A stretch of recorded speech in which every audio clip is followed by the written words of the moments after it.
πριν διαβάσουμε ημερομηνίες, πριν ακούσουμε ερμηνείες, στεκόμαστε απλώς μπροστά σε ένα έργο. Είμαι ο Λευτέρης και εδώ για λίγα λεπτά μπαίνουμε μέσα στο κάδρο.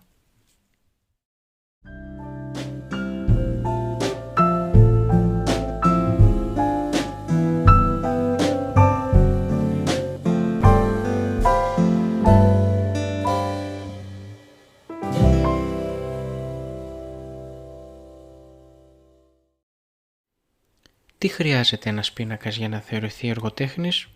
Ένα πρόσωπο, ένα τοπίο, μια ιστορία, ή μήπως αρκούν μόνο κύκλοι και χρώματα? Ο πίνακας που θα γνωρίσουμε σήμερα μοιάζει σχεδόν παιδικός, 12 τετράγωνα. Μέσα σε κάθε τετράγωνο ομόκεντροι κύκλοι διαφορετικών χρωμάτων.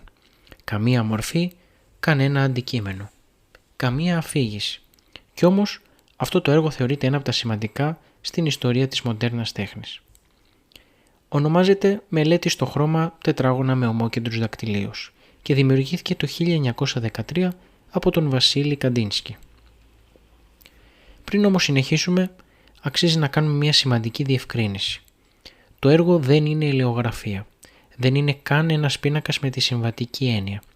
Πρόκειται για υδατογραφία γκουάς και μελάνι πάνω σε χαρτί με διαστάσεις περίπου 23,5 επί 31 εκατοστά.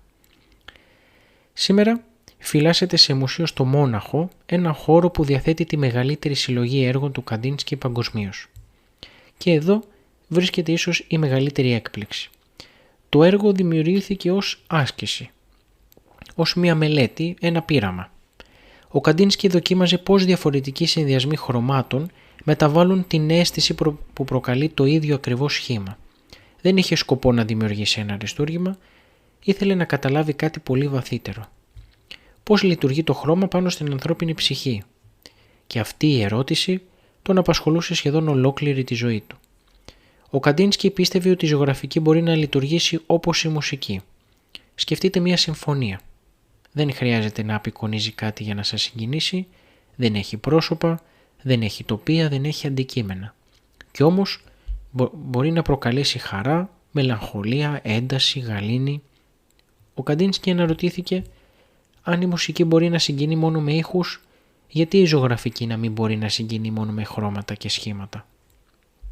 Αυτή η σκέψη άλλαξε την ιστορία της τέχνης.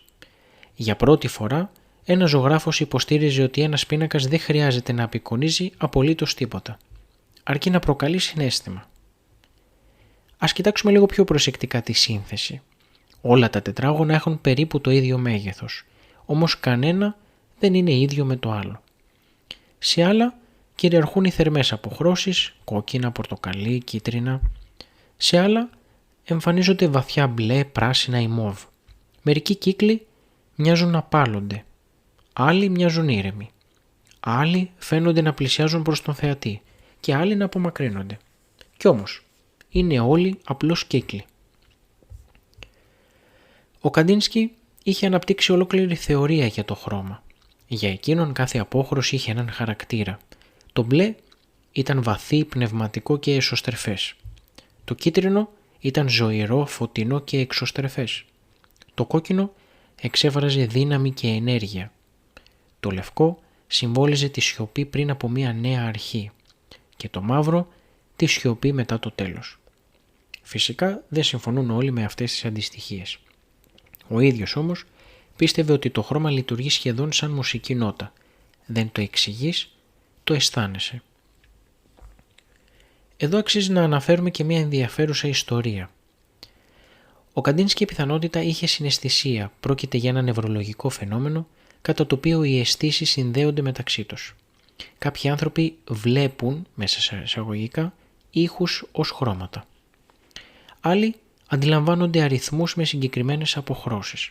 Δεν γνωρίζουμε με απόλυτη βεβαιότητα αν αυτό ίσχυε για τον ίδιο, όμως από τα γραπτά του φαίνεται πως βίωνε τη σχέση μουσικής και χρώματος με εξαιρετικά έντονο τρόπο. Γι' αυτό και πολλά έργα του έχουν τίτλους όπως «Σύνθεση», «Αυτοσχεδιασμός» ή «Εντύπωση».